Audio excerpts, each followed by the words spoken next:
Armhole ಮೆಜರ್ಮೆಂಟ್ನ ಯಾವ ರೀತಿ ತೊಗೊಳ್ಳೋದು ತಿಳಿಸ್ಕೊಡಿ ಅಂತ ಮೆಸೇಜು ಮತ್ತು ಕಮೆಂಟಲ್ಲಿ ಕೇಳ್ತಾನೇ ಇದ್ದರು. ಹಾಗಾಗಿ ನಾನಿವತ್ತು ತಿಳಿಸ್ತಾ ಇದ್ದೀನಿ.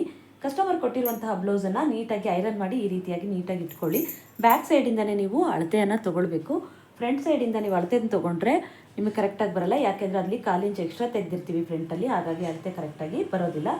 ಈ ಭುಜದ ಕಡೆಯಿಂದ ನೋಡಿ, ಇಲ್ಲಿ ಭುಜದ ಸ್ಟಿಚಿಂಗ್ ಎಲ್ಲ ಮಾಡಿರ್ತೀವಲ್ಲ, ಇಲ್ಲಿಂದ ನೀವು ಟೇಪನ್ನು ಇಡಿ. ಆನಂತರ ಇಲ್ಲಿ ನಿಮಗೆ ಅಂದಾಜಲ್ಲೇ ಈ ಟೇಪನ್ನು ಇಟ್ಟಾಗಲೇ ನಿಮಗೆ ಗೊತ್ತಾಗುತ್ತೆ ಇಲ್ಲಿ ಎಷ್ಟಕ್ಕೆ ಬರ್ತಾ ಇದೆ ಮಾರ್ಕು ಅಂತ. ಇಲ್ಲಿ ನನಗೆ 6 ಇಂಚಿಗೆ ಕಾಣಿಸ್ತಾ ಇದೆಯಲ್ಲ, ಈ ಥರ ಟೇಪನ್ನು ಇಡಿ. ಇಲ್ಲಿ ಕಂಕಳನ ಅಟ್ಯಾಚ್ ಮಾಡಿರ್ತೀವಲ್ಲ ಲಾಸ್ಟ್ ಇದರಲ್ಲಿ ಸೈಡಲ್ಲಿ, ಇಲ್ಲಿಗೆ ಕರೆಕ್ಟಾಗಿ 6 ಇಂಚಿಗೆ ನನಗೆ ಈ ಥರ ಫೋಲ್ಡ್ ಆಗ್ತಾ ಇದೆ ಟೇಪು. ನಿಮಗೆ ಕಡಿಮೆ ಇದೆ ಅಂದರೆ ನಿಮಗೆ ಗೊತ್ತಾಗುತ್ತೆ. ಇಲ್ಲಿಂದ ಇಲ್ಲಿಟ್ಟರೆ ನೋಡಿ ಕ್ರಾಸ್ ಆಯಿತು, ಇಲ್ಲಿ ಎಕ್ಸ್ಟ್ರಾ ಬಂತು. ಈ ಸ್ಟಿಚಿಂಗಿಗೆ ಈ ಹೊಲಿಗೆ ಕರೆಕ್ಟಾಗಿ ಬಂದಿಲ್ಲ, ಆವಾಗಲೇ ನಿಮಗೆ ಗೊತ್ತಾಗ್ಬಿಡುತ್ತೆ ಕರೆಕ್ಟಾಗಿ ಬಂದಿಲ್ಲ ಅಂತ. ಹೀಗಿಟ್ಟು ನೋಡಿ ನನಗಿಲ್ಲಿ 6 ಇಂಚಿಗೆ ಕರೆಕ್ಟಾಗಿ ಬಂದಿದೆ. ಇದೇ ರೀತಿ ಅಳತೆನ ತಗೊಳ್ಳೋದು ನಾನು. ತುಂಬಾ ಈಸಿಯಾಗೂ ಇರುತ್ತೆ.